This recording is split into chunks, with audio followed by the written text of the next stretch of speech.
Isang mapagpalang araw po mga kaparehas. Biglaan po tayong bumisita o nabisita dito po sa tahanan ng isang dati pong pulis bumbero at siya din po ay dating barangay justice po dito po sa barangay Santa Cruz, Angat, Bulacan. At siya po ay isa sa matunog na lalahok bilang barangay kagawad po dito po sa barangay Santa Cruz. Karangalan ko po ipinakikilala po sa inyo si Sir dating fireman na si Sir Vic Torres Jr.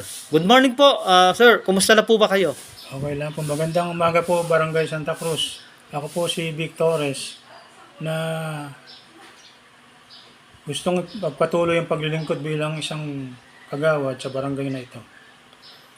Konsi, wala na po tayong paligoy-ligoy pa. Kung sakali po ba na pagpalain po kayo na pagkatiwalaan ng ating mga kabarangay, ano po ba inaasahan nila na isusulong po natin mga proyekto at plataforma o programa? Bilang ako po nag-aaral din ng criminology sa PCCR, gusto ko pong gampanan ng isang sa peace and order para matuhimik ang ating barangay.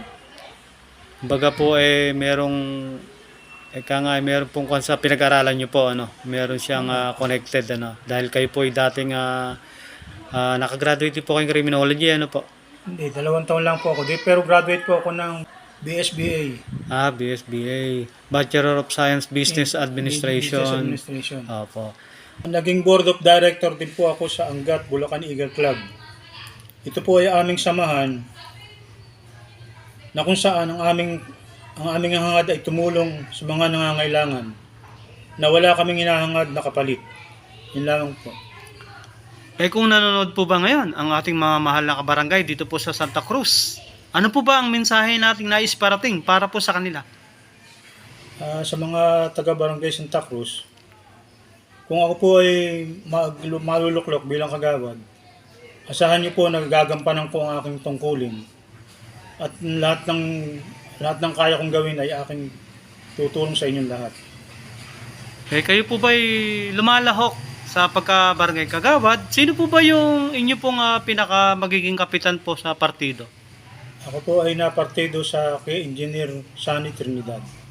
Wow, yan po mga kaparehas, ang ating pong nakapanayam na tunay na noon pa man ay may malasakit sa kanyang mga kabarangay, mabait sa kapwa at hindi makikitang may kasamaan ng ugali.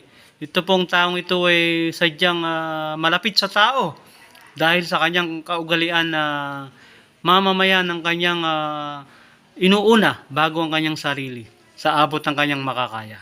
Buhat po dito sa Barangay Santa Cruz, ito po ang inyong kaparehas, Chris Castro reporting. Mabuhay ka, Konsi, hanggat Salamat. gusto mo.